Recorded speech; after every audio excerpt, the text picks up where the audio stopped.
Okay, we'll go through low leg kicks and how to block, etc., and the different arts.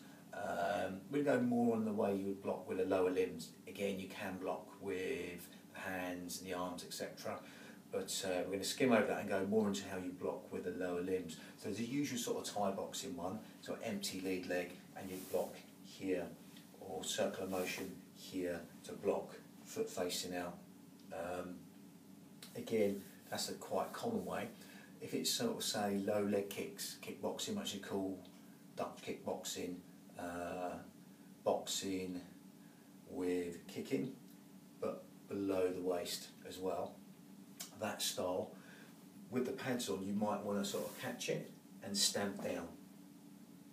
Okay, obviously depending how high up the leg the kick is, you might just have an empty back leg, foot slightly facing out in a cat stance like out of Kung Fu, that sort of thing, but again empty lead leg, like a Dimbu type of stance out Qigong, same sort of thing.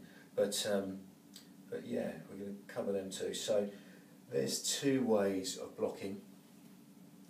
If it's sort of more street orientated, i.e. protecting the A line of the body, okay, coming up straight to the old crown jewels up there, we might want to just take the leg straight up in front with the foot slightly up rather than pointing out to protect that A line of the body. So that's just a different emphasis on that. Krav Maga may use that more. Savati, they tend to have a different way of blocking. They will again just face that foot out. I think it's illegal in a lot of comps now, the ones I've seen anyway, to block Thai boxing block. Maybe you want to separate the styles and make them totally different. A lot of the Savati ones I've seen are more medium contact, not semi-contact or full contact. They're more medium contact, the rules I've seen, but there are more full contact rules. That's where it basically started. But yeah, they will block out like that and just leave the leg out facing that way to block.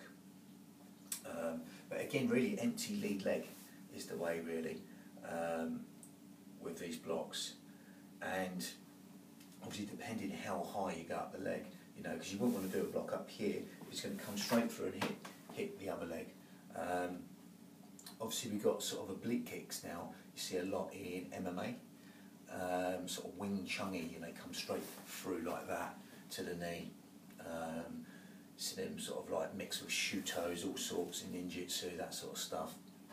Again, you would block that slightly different. You would literally just put the knee forward and take it back, take the heel back to the buttocks slightly to block that, okay, covering the midline of the body. You'd also block sort of yoko geris, side kicks, stuff like that to the knee. You'd block there. So again, different emphasis on the blocks there. Obviously you'd have to be wary what one was being thrown first, etc.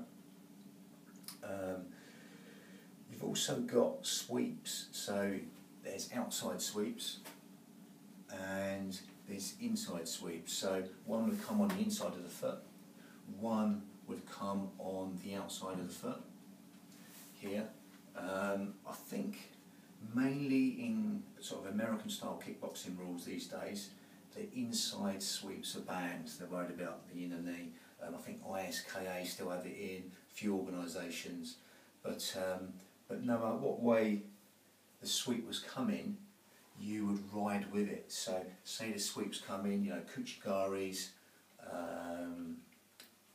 Kouchi gaks, the ashibarais, whatever they are from judo, they all use them as well. Sweeps either to the inside of the leg or outside of the leg, you'd ride back in with it. So you'd wait for the sweep, you'd come back and ride straight back in with it, okay, to gain ground really and shut down the person's distance. So you'd wait till they sort of swept and you'd come back and straight in with it to gain distance.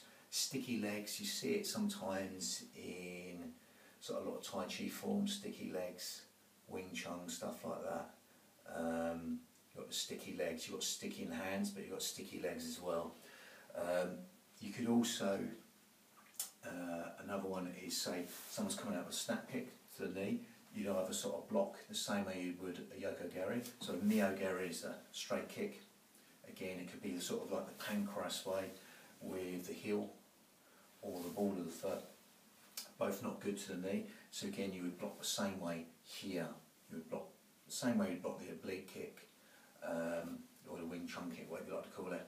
You'd block the same, but you could sort of ride out this mio-geri, just come back and wait till the foot come down on the ground. After they've kicked, the foot will come down on the ground and you'll just put your foot in the way of it and come back.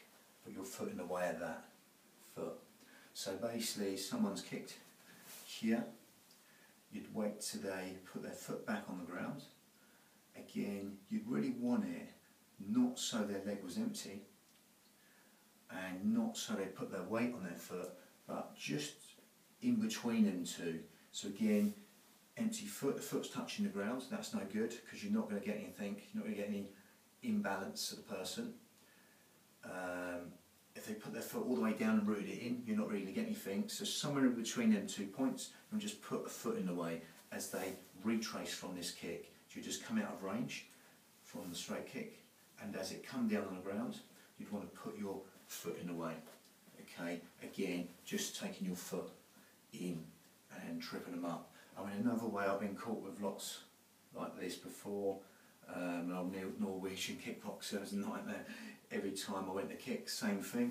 I'd go to kick, snap kick. As I put it down on the ground, because I'm a boxer, I like to sort of plant my feet, he'd actually go to sweep the leg. And again, it just catch it at the right point. Not as I'm rooted in, not as I'm sort of legs, my foot's touching the floor and empty. It would get it just in between. As I put my weight on it, it would sweep. And again, that's the best way to do a sweep anyway, inside or outside. You have to catch it at the right time, or is it just sort of touch and not really do anything. But again, it's just the more the science of it and the principles and the way different arts deal with these. I have seen sort of gi dan barai, which is basically sort of a low block to the legs out of karate.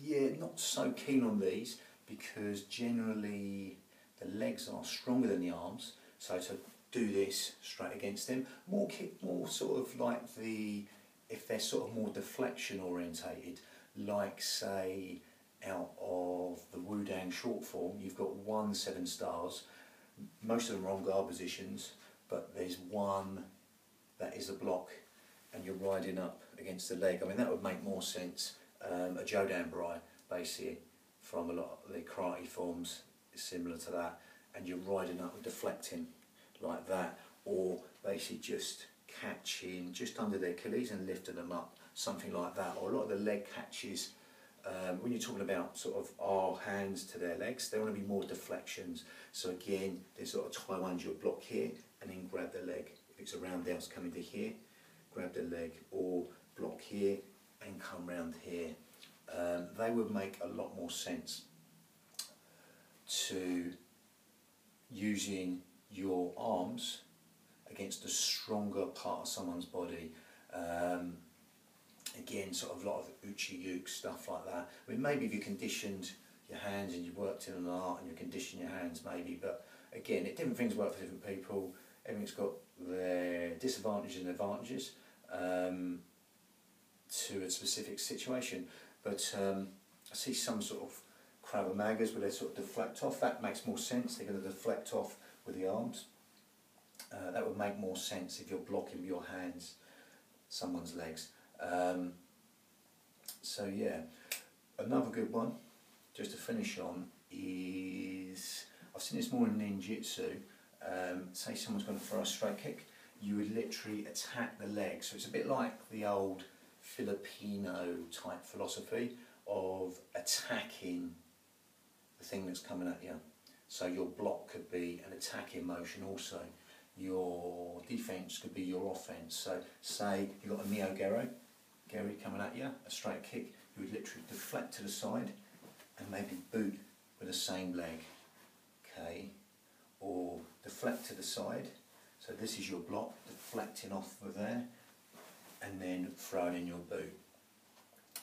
That's a slightly different principle, sort of attacking the tool that's coming at you.